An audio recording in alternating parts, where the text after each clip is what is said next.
ಕಾಂಗ್ರೆಸ್ ಮುಖಂಡರ ಮನೆ ಬಾಗಿಲಿಗೆ ಇದೀಗ ಎಚ್.ಡಿ. ರೇವಣ್ಣನವರು ಹೋಗ್ತಾ ಇದ್ದಾರೆ. ಈ ಕುರಿತು ಬ್ರೇಕಿಂಗ್ ನ್ಯೂಸ್ ಲಭ್ಯವಾಗ್ತಾ ಇದೆ. ಒಂದು ಕಾಲದಲ್ಲಿ ರಾಜಕೀಯ ಬದ್ಧ ವೈರಿಗಳಂತೆ ಇದ್ದ ಕಾಂಗ್ರೆಸ್ನವರ ಮನೆ ಬಾಗಿಲಿಗೆ ಇವಾಗ ದೇವೇಗೌಡರ ಹಿರಿಮಗ ಹೋಗಿದ್ದಾರೆ.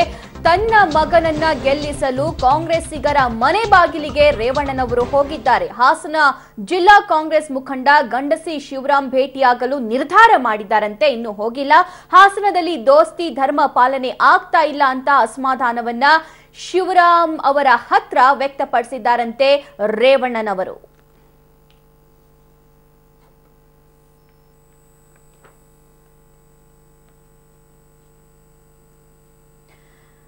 ಒಂದು ಕಾಲದಲ್ಲಿ ದೇವೇಗೌಡರಿಗೆ ಸರಿಯಾಗಿ ರಾಜಕೀಯ ಟಕ್ಕರ್ ಕೊಡಬಲ್ಲ ಗಂಡಸಿ ಶಿವರಾಮ್ ಇವರು ಹಾಸನದ ಜಿಲ್ಲಾ ಕಾಂಗ್ರೆಸ್ ಮುಖಂಡರು. ಅವರ ಮನೆ ಬಾಗಿಲಿಗೆ ಇವಾಗ ದೇವೇಗೌಡರ ಹಿರಿಮಗ ರೇವಣ್ಣನವರು ಹೋಗಿದ್ದಾರೆ. ಯಾಕಂದ್ರೆ ರೇವಣ್ಣನವರ ಮಗ ಪ್ರಜ್ವಲ್ ಹಾಸನದಿಂದ ಈ ಬಾರಿ ಕಂಟೆಸ್ಟ್ ಮಾಡ್ತಾ ಇರೋದ್ರಿಂದ ಅವರಿಗೆ ಸಪೋರ್ಟ್ ಮಾಡಿ ಅಂತ ಕೇಳ್ಕೊಳ್ಳೋಕೋಸ್ಕರ ಅವರ ಮನೆಗೆ ಹೋಗುವಂತಹ ನಿರ್ಧಾರವನ್ನ ಮಾಡಿದ್ದಾರೆ ಎನ್ನುವ ಕುರಿತು ಮಾಹಿತಿ ನಮಗೆ ಲಭ್ಯವಾಗ್ತಾ ಇದೆ. ಹಾಸನದಲ್ಲಿ ದೋಸ್ತಿ ಧರ್ಮ ಪಾಲನೆ ಆಗ್ತಾ ಇಲ್ಲ ಅಂತ ಅಸಮಾಧಾನವನ್ನ ವ್ಯಕ್ತಪಡಿಸಿದ್ದಾರಂತೆ ಶಿವರಾಮ್ ಅವರ ಹತ್ರ. ಈ ಎಲ್ಲಾ ಡೆವಲಪ್ಮೆಂಟ್ಗಳ ಕುರಿತು ಹೆಚ್ಚಿನ ಅಪ್ಡೇಟ್ಸ್ ಪಡ್ಕೊಳ್ಳೋಣ ನಮ್ಮ ಪ್ರತಿನಿಧಿ ಸಮೀರ್ ಅವರಿಂದ. ಸಮೀರ್, ಮೊದಲಿಗೆ ಮೊನ್ನೆ ತಾನೇ ದೊಡ್ಡ ಸಮಾವೇಶ ಮಾಡಿ ಪ್ರಜ್ವಲ್ ಇಲ್ಲಿನ ಅಭ್ಯರ್ಥಿ ಅಂತ ಘೋಷಿಸಿಕೊಂಡ್ರು. ಅದಾದ ನಂತರ ರೇವಣ್ಣನವರ ಈ ಹೇಳಿಕೆ ಯಾಕಿದು? ಸಭಾ ಏನಂತ ಹೇಳಿದ್ರೆ, ಈಗ ದೇವೇಗೌಡರ ಒಂದು ಸ್ಪರ್ಧೆಯ ಕುರಿತಂತೆ ಸಾಕಷ್ಟು ಅನುಮಾನಗಳು ಎದ್ದಿದ್ವಿ. ಅದಕ್ಕೆ ದೇವೇಗೌಡರು ಈಗಾಗಲೇ ನಾನು ಇಲ್ಲಿ ಸ್ಪರ್ಧೆ ಮಾಡೋದಿಲ್ಲ ಅಂತಾನು ಹಿಂದಿನಿಂದನೂ ಹೇಳ್ಕೊಂಡು ಬಂದಿದ್ದಾರೆ. ಆದ್ರೆ ಇದೀಗ ಏನೋ ಅವರ ಮತಗಳನ್ನ ಸೆಳೆಯುವ ಯಂತ್ರ, ಅಂದ್ರೆ ಬೇಸರಗೊಂಡಿರುವ ಮತದಾರರನ್ನ ಸೆಳೆಯುವ ಒಂದು ಉದ್ದೇಶ ಇರಬಹುದು ರೇವಣ್ಣವರು ಮತ್ತೆ ಪ್ರಜ್ವಲ್ನವರು.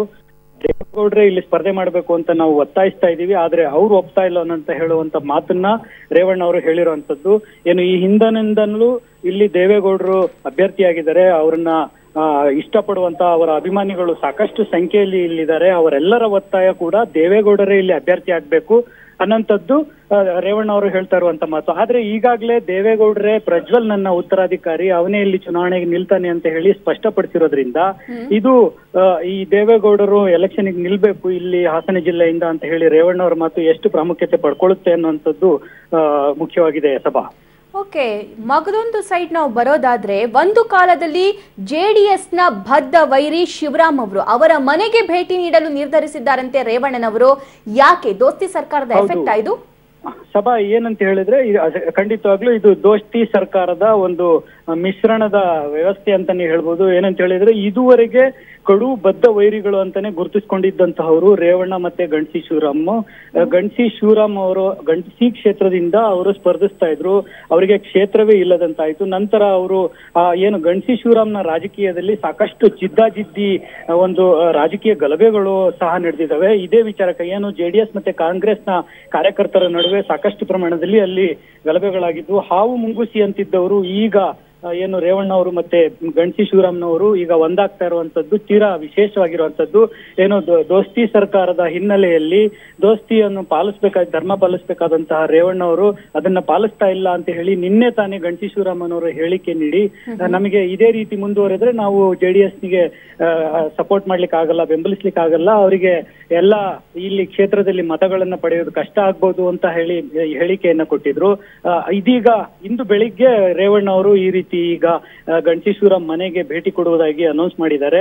ಇದೀಗ ಶಿವರಾಮ್ನವರು ಮನೆಯಲ್ಲಿಲ್ಲ, ಆದ್ರೆ ಅವರ ಮನೆಗೆ ಭೇಟಿ ಕೊಡುವಂತದ್ದು ಖಚಿತವಾಗಿದೆ ಸಭಾ. ಓಕೆ ಸಮೀರ್, ಥ್ಯಾಂಕ್ ಯು ನಿಮ್ಮೆಲ್ಲ ಮಾಹಿತಿಗೆ.